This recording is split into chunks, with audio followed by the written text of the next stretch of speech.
Mmm, it smells so good. There's nothing in there. What's going on, everybody? So today I'm going to teach you how to make a time lapse using nothing but Photoshop. The easiest way to do it. If you didn't already know this, you can make time lapses with your photos using Photoshop. You don't need a video software or special software or anything like that. So let's get into it. So first, what you're going to want to do is, of course, you're going to want to edit your photos. If you used Lightroom or whatever it may be to get some really good raw photos done, you're going to want to edit in there. And then you're going to want to export in a folder. Like right here I have Cascade Head Sunset Summer Lapse. Now when you export to a folder, make sure that there's no other pictures in that folder except the ones for your time lapse. So you see at the start right here and all the way down till after sunset down here. So you just want to make sure that that's all you have in there.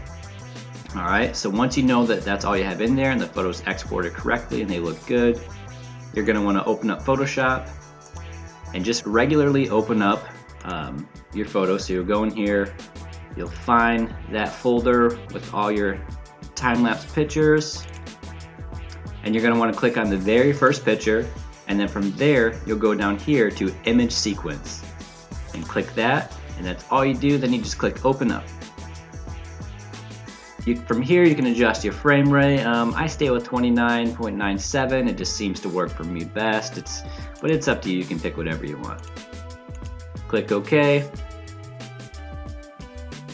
And boom, you have your time lapse in here and it's completely ready to go.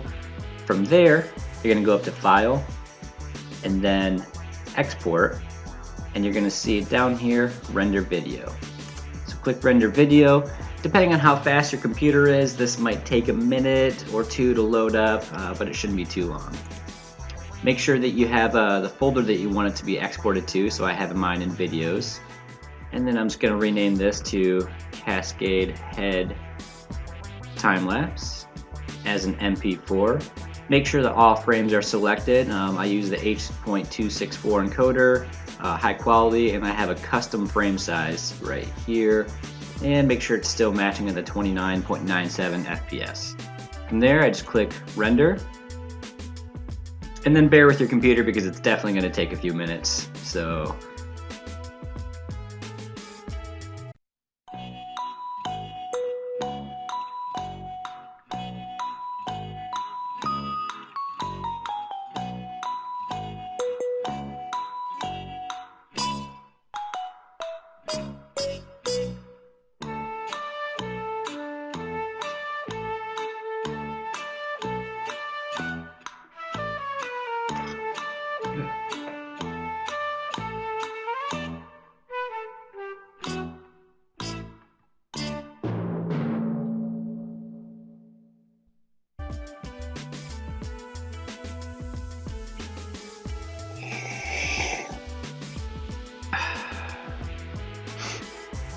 while that's rendering, I might as well talk about what I do out in the field when I'm actually taking a time lapse with the camera. First, you're going to want the shutter release. You can find one for $20 on Amazon.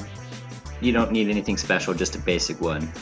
Second, for a typical time lapse for me, I'll put usually anywhere from 2 to 3 second intervals. That seems to get a good motion of the clouds without being too fast and without being too slow.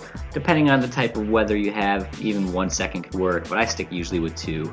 I keep my ISO at between 100 and 200, just depending on the lighting conditions, but 100 of course is best. It's going to give you the sharpest image. Shutter speed, it doesn't necessarily matter because it depends if you're shooting in manual or aperture mode, but I usually try to stay at a +2 exposure because I know at sunset it's going to get darker and darker as it goes.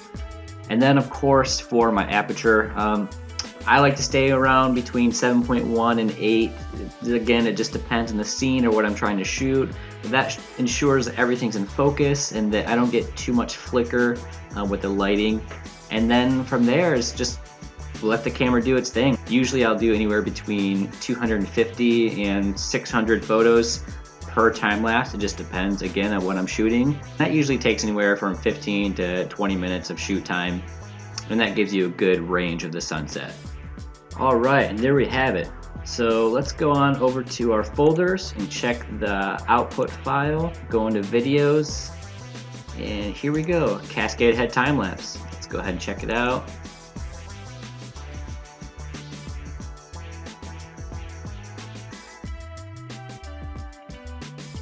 And there it is. There's your time lapse for Cascade Head using nothing but Photoshop. I mean, it does a really good job, and as long as your camera settings are good, it's going to be a really good time lapse. So there you guys have it, the easiest way to make a time lapse using nothing but Photoshop. Give it a try for yourselves. If you have any other tips or ideas or cool things to add to that, let me know in the comments below, and I'll catch you guys in the next video. Peace.